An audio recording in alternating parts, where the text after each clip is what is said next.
Good afternoon. We'll get started. This is being recorded, so we'll send it out to anybody that comes in midway. Welcome. My name is Corinne Walda. I'm with the Boulder Chamber. I want to thank you for participating today in these weekly feedback, information, question and answer sessions, kind of office hours for your industry. We're doing field services and real estate for this particular time. It'll be every Tuesday at 2 o'clock. These webinar times are available for you to answer questions, provide feedback on current and future orders, get support, some best practices. We want to thank all of the other chambers and economic development partners for getting businesses alerted about these opportunities. And we want to thank Boulder County Public Health for providing staff on these weekly calls. I'm going to hand it over at this time to Ambra Sutherland with Boulder County Public Health that will kind of run through safer at home and some other questions that have come up in the checklist. Thank you. My name is Ambra Sutherland and I'm with Boulder County Public Health and I am the field services liaison. And I just want to thank the Chamber for all of your leadership and efforts for putting these seminars together. This has been really great and very educational. You know, we want to, first of all, I'll just talk about what field services industry this webinar is for. So real estate, including marketing services, lawn care and landscape, house cleaning, including carpet cleaning, window cleaning, electricians, plumbers, and handyman services, general contractors, home inspectors, appraisers, land surveyors, and architects, engineers, private investigators, and landscaping, and transportation network companies. So hopefully you're in the right session. So our goal today, our agenda and purpose, we're going to just do an overview of face coverings, review what Safer at Home currently is, list some of the resources to support you, and then lastly we'll cover some Q&A. So what is the long-term outlook? Now that we're in Safer at Home level 2, so really we're not going back to where we're in January or February. You know, right now, we're still strongly advised to stay safer at home. Basically, the new normal will not happen until, or the new normal. Where we're at right now with safer at home. We're going to be here for a while, and we really won't be, you know, back to level 3 until we have a vaccine, treatment, or herd immunity. And then just over time, safer at home will evolve. It won't be weeks or days, it will likely be months. So we need to just settle in to see what our new normal will be currently. One of the things that came into effect on May 9th is the face covering order. And that is required now if you're going outside of the home and if you cannot maintain social distancing less than 6 feet from someone. So thinking, you know, if you're on a crowded trail, if you're in you know, a busy retail store, you know, those places where you cannot maintain the 6-foot distancing is really where you're going to want to wear your face coverings. And this is basically required. And the only exceptions are if it is a safety concern or medical reason why you cannot wear the masks, or if you're alone. So say you're home, you know, in your private office at work, you wouldn't necessarily need to wear a mask. And then children under 12 are not required to wear a mask unless they can't maintain that 6-foot social distancing. So say you're at a hair salon getting a haircut, you would need to be wearing a mask if you are a child under 10. So what does safer at home really look like? You know, so we're continuing to stay at home as much as possible. And then we're really, you know, opening this up to businesses with restrictions so that we can get back to work. And if you are still able to work remotely, that is strongly encouraged. This really is a new territory for many businesses that weren't open under as being a critical business. So that's why we provided some guidance with checklists to help businesses to open up and be safe. And then some high exposure businesses are still not permitted, such as large events, gyms, restaurants currently at this time. And that will evolve over time. And so what can the field services industry, basically what has changed? as of May 9th, real estate showings are being allowed, but still no open houses. And then, as I mentioned before, there were some critical businesses that weren't in operation, such as retail for construction and landscaping, which are now being allowed. So just a couple of changes there. And we have created these compliance checklists. Compliance with the orders is mandatory. And then the use of checklist is voluntary. And those can be found on our website, which we'll review later in the session. You can use these checklists as a compliance aid and a communication tool. So you can post even the checklist out on the front door of your business just to let your customers know that you are in compliance with the checklist. And then it does come with a poster as well that you can display at your business. And enforcement. So what does that look like? We are asking for voluntary compliance at the moment. And our goal is to really educate the business first. So if they haven't been operating using the checklist, that's one thing that we would, I guess, request them to review. And then if issues arise, that we may ask for that checklist to review some of the items on there if we do get complaints. And then lastly, we would issue an order to close or civil action as possible if you are still not in compliance. And one thing, we have been getting a lot of inquiries, and so just wanted to note that BCPH, Boulder County Public Health, cannot provide legal advice. So compliance is obligatory, and really we're working to compile standard guidance is the goal with Boulder County order. And we may need to supplement or change guidance. It's an ever-evolving, day by day sometimes. And so one thing that might be applicable one day may change. And then also, if we do have to go back to stay at home, the guidance may have to change as well. And so then if you have additional questions about compliance, we're really encouraging you to contact an attorney for legal advice because a legal team cannot really provide that for every business. And so going over field services workspace checklist. And so these are really looking at job sites and work sites. What are some of the things that you can do? So really assign basically a workplace coordinator to address COVID-19 issues. And just note that on these job sites and work sites, if you do have 2 or more positive cases, you do need to report that to Boulder County Public Health. We're looking we would like to have you maintain 6-foot distancing and discourage shared spaces at these work sites. PPE is required, so face coverings, masks, and gloves are required. Frequently sanitizing all high-touch areas, equipment, porta-johns at these job sites, and provide hand washing facilities and hand sanitizer.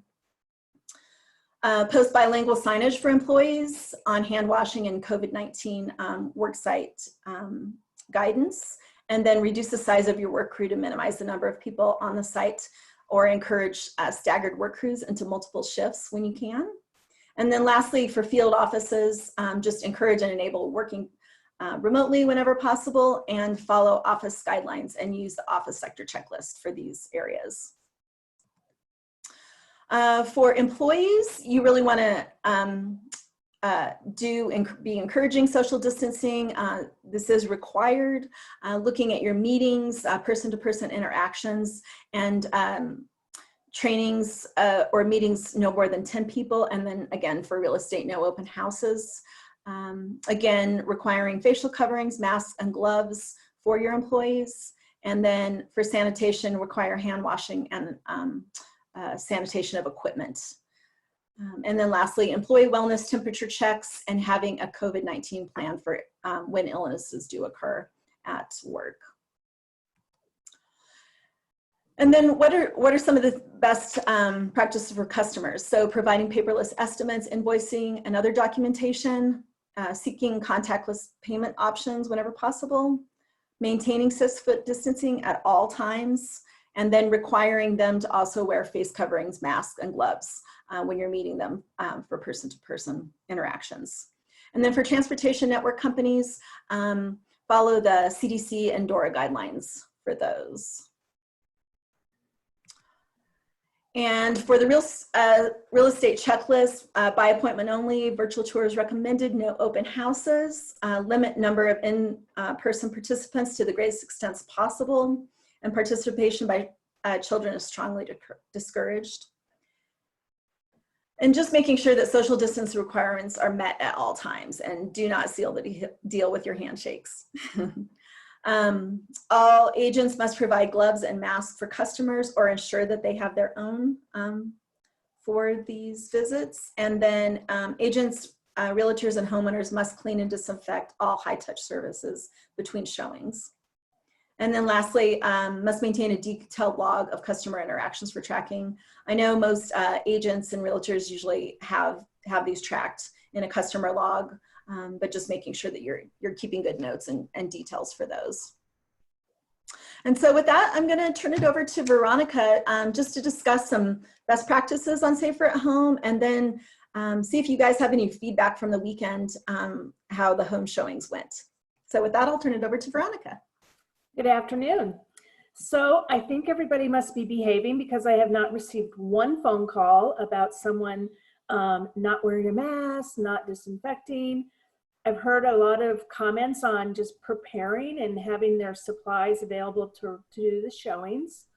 What I'm hearing mostly is that as far as disinfecting the home after showing, that the buyer's agent who's showing the property has been the only person touching doorknobs, light switches, any of those surfaces, and that they're taking their wipes with them and wiping down as they leave the room.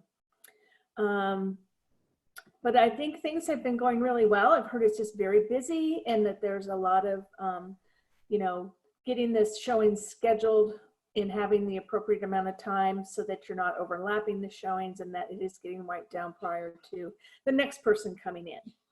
So we did create a draft log for anyone who wanted it, that the listing broker could keep track of what buyer's agents set appointments and time and date, and then a log for the buyer's agent that included all of the buyer's information should it be necessary for tracing.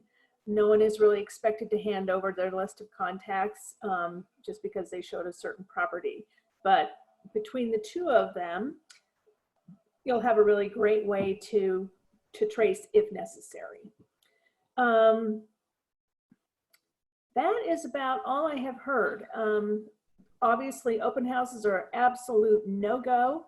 And the only thing I saw, someone sent in a picture of an open house that was for a for sale by owner. And we also had a little bit of intervention with the City of Boulder's Permanently Affordable Program, had some open houses scheduled as well over the weekend, so that they just needed, as Ambrose said, educating, just to know that in the order 2028, it is strictly forbidden. Virtual open houses are of course okay, but that is all I've heard. So I'd love to know what everybody else is experiencing out in the field and how we can help.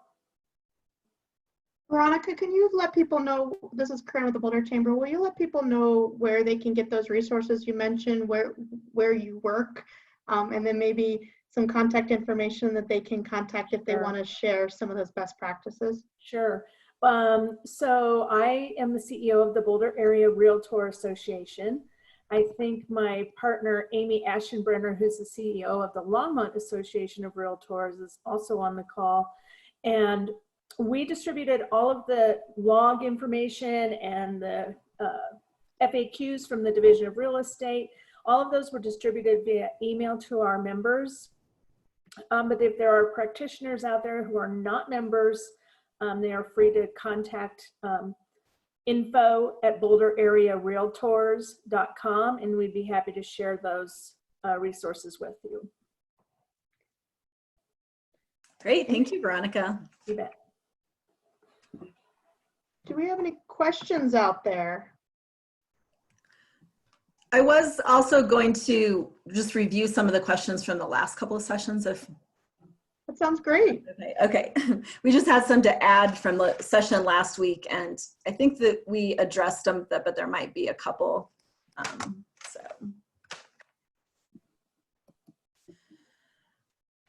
So will showings be allowed for occupied homes during Safer at Home? We addressed that. So yes, showings are being allowed right now, just no open houses. Will the mask face covering requirement be enforced starting May 9th? Yes, it is being enforced now. And are gloves and booties required for showings?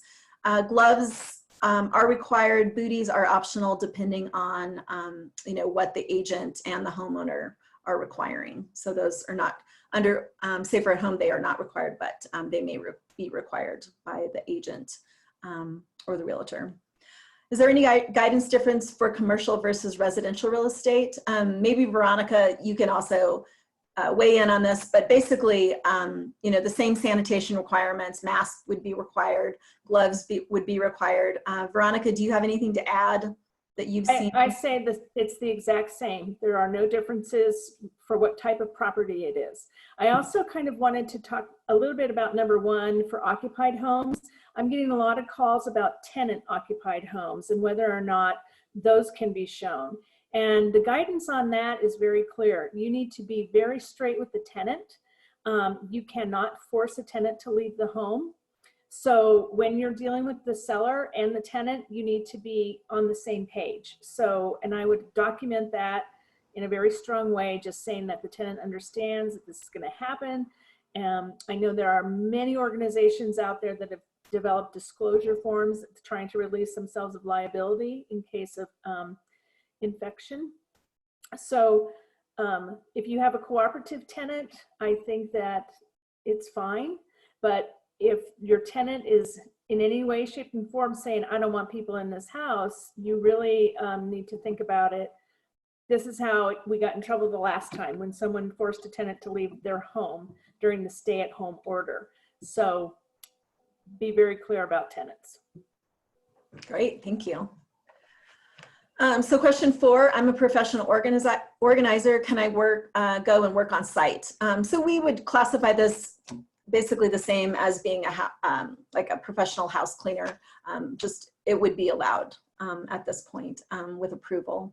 And do house cleaners need to provide all sanitation cleaning products for their jobs?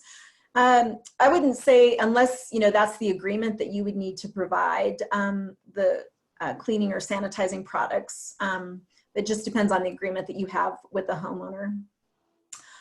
Considering social distancing, can 2 techs drive in the same vehicle?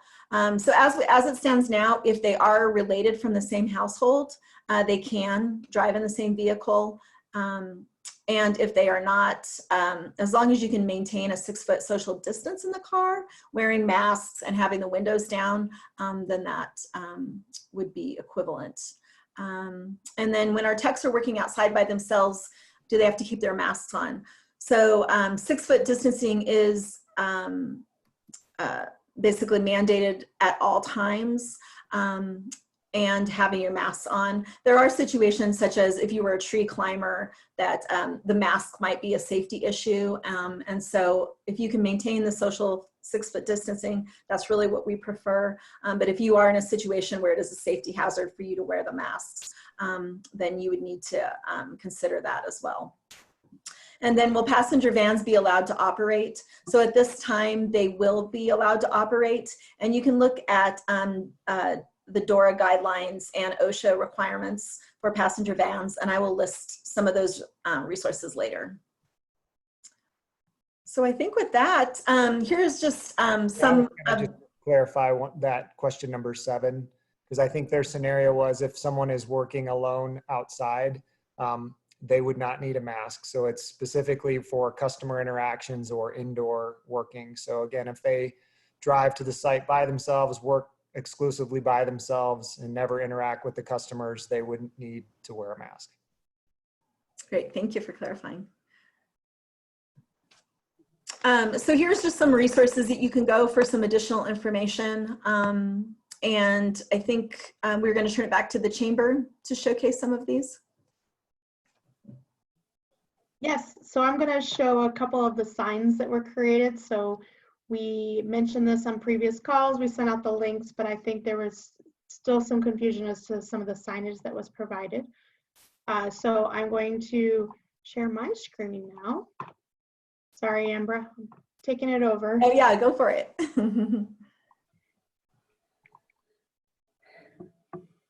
Okay.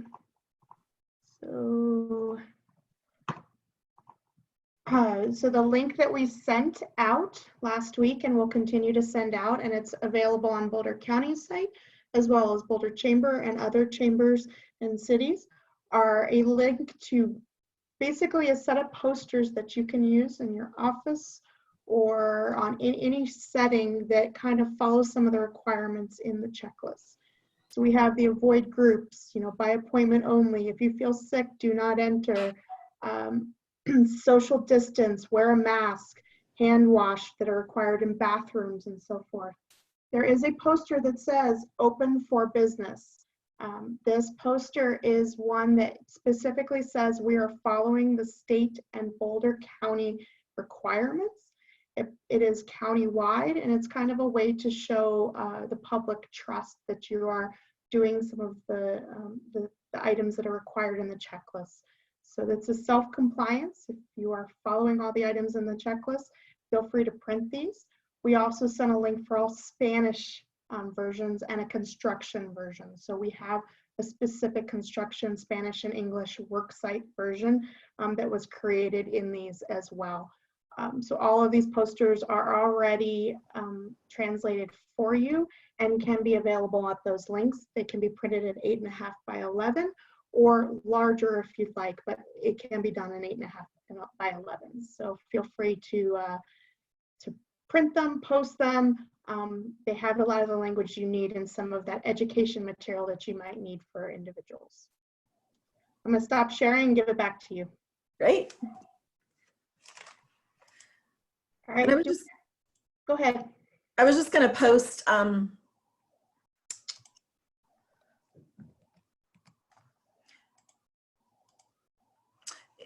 if you do have any, we will be answering the Q&A just right after this, but if you do have any additional thoughts or questions, you can always email me at COVIDbiz at Boulder County. And we do have a call center available that's available daily, Monday through Friday from 8 to 6. And then with that, we just have next week's session, Tuesday, May 19th, same time, 2 o'clock. And then we have added the Spanish for all sessions on Wednesday at 6. So I think with that, we can turn it over to some questions. Do we have any questions out there? We have a couple attendees, and this is being recorded and will be sent out. I know I got a question a lot from every industry across the board having to do with masks. So I'm going to put Lane on the spot again, probably. Talk a little bit about what are some of the reasons someone may say they can't wear a mask? What do you do at that point? And then what are your actions when you have someone who refuses to wear masks? Sure. So I think the guidance that we're sharing with people, if a patron or someone is sort of saying that they're unable to wear a mask, that is an excuse allowance under our order for people that have any kind of health or safety concerns. So if they have a mental health condition or a physical health condition that prevents them from wearing a mask, that's all they need to say. You don't need to probe, and in fact, you cannot ask them specifically what their health condition is that's preventing them from wearing a mask. So if that is the instance, again, social distancing is what we would want to see. So making sure that you're maintaining at least 6 foot separation.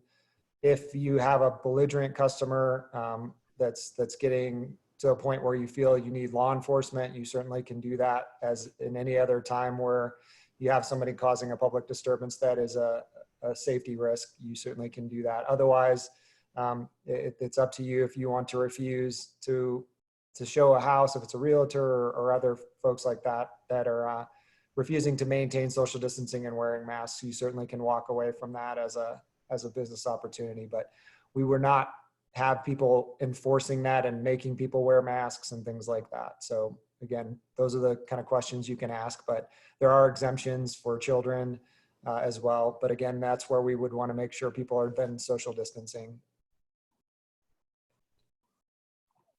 So Lane, the governor has talked a little bit about next steps on the timeline. Can you explain to the audience what those next steps look like and when we would get information on that for other industries in addition to this one?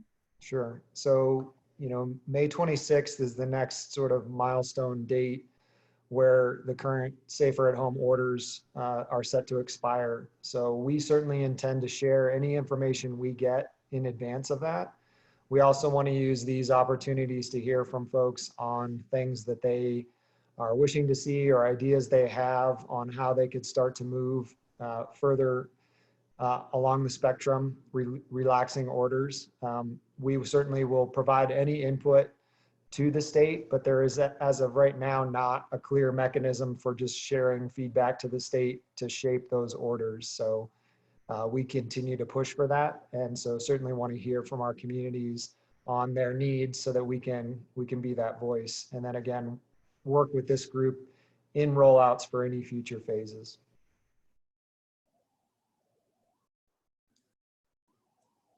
Are there any other questions from our attendees? Veronica, do you have any other questions that you've heard? Or, I know we mentioned earlier a little bit about for sale by owner, but are there some things you're seeing that they may not be following some rules, or how are you policing some of that? Well, that's, it's really interesting because most of the policing is on ourselves, right? So people will call me about a certain realtor did this thing or a certain realtor did that thing.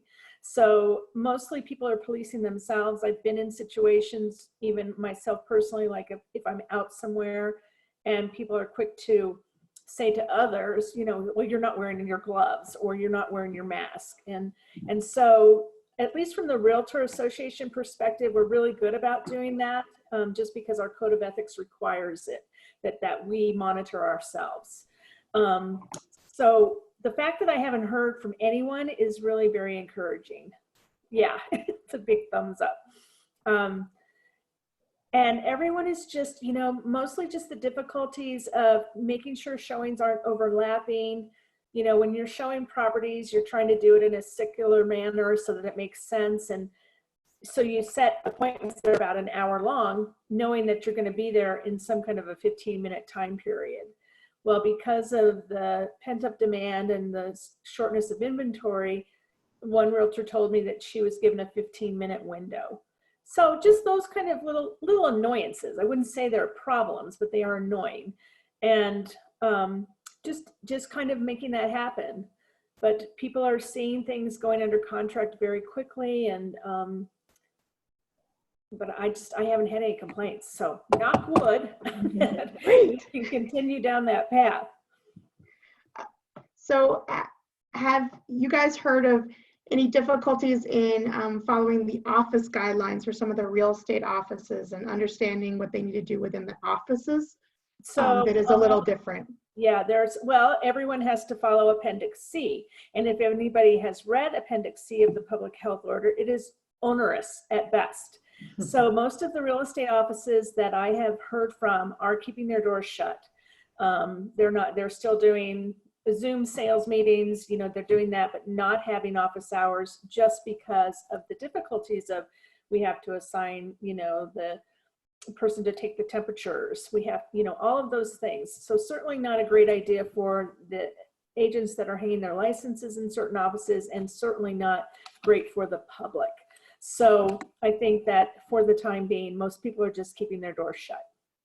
But we have a session for office, and Lane and Matt's on the call as well. If you want to mention a little bit about those sessions and what's covered in those, that will give guidance to the real estate offices who are wanting to open their doors a little bit. Yeah, I can probably speak a little bit to the office sector. This is Matt Hannon. I'm the Boulder County Public Health Liaison for office-based businesses. So that would be anything from law offices to administrative offices, real estate offices, all kind of fall into that sector. And offices, there's a number of guidelines for offices as there are any other sector. For offices, the big ones are really a maximum of 50% capacity. So if you're an office of 20 people, a real estate office of 20 people, then you can't have any more than 10 people in there. If you can have less, like only 1 or 2 or 4 or 5 folks in there, and still have everybody working remotely or via Zoom. That's preferable. Doing, kind of like with, showing a house, you're going to want to clean down really intensely any high touch surface areas. So that would be, doorknobs or, printers, that maybe the handle of the refrigerator in the break room, signage that was mentioned earlier as well is great to have up there. So there's a number of other steps to take, but really, keeping in mind that 50% max office capacity. And then of course, wearing masks and gloves if possible would really be required in a lot of those situations. But if you want to join the office workshop as well, that will be Thursday at 4 p.m. And we'll be going over a lot of the same items that Amber went over, just a little bit more basic, because offices is really kind of a lot more of a pointed sector than some of these other sectors are. So Matt, I have a question. So for example, in our real estate, our association, we have 4 employees.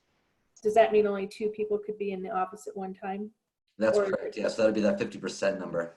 Okay, so it doesn't matter if you have less than 10 employees, you still go by the 50%. Correct. Yeah. The only thing so 50% is still that baseline.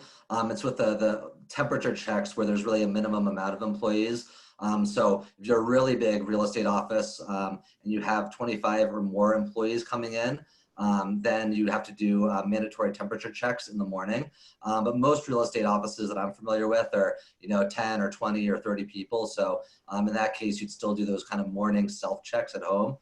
Make sure that you don't have any flu-like symptoms whatsoever. And if you do, obviously you stay home and kind of self-quarantine. But correct, that 50% does refer to offices of 4 people and offices of 200 people.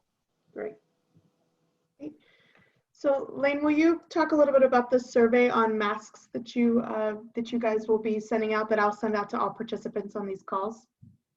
Yeah, we're very interested to see how well the orders are being followed. So we're interested from the various sectors. So certainly the realtor associations, we would love for you to distribute this to your memberships. And really we're looking at a few basic questions on, are you seeing people, comply? Are you seeing people wearing masks? Are you seeing people social distance? So those are the main focuses. We'll finalize all those questions. Our goal is targeting Fridays when we'd like to get that out. And so the more support to get that out into a lot of people's hands to see the efficacy of our orders, the better.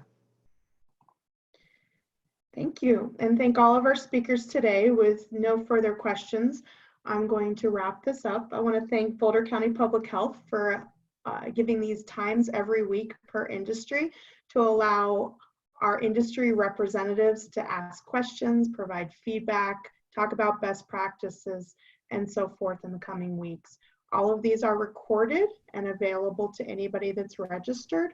And I want to thank Veronica for joining us today to talk a little bit more about real estate. Very nice to see you, and thank you for participating. And I want to thank all the chambers, economic development agencies for continually helping our businesses open in a safe manner. So everybody have a wonderful afternoon. Stay safe and stay healthy. Thank you. Thank you for organizing. Thank you.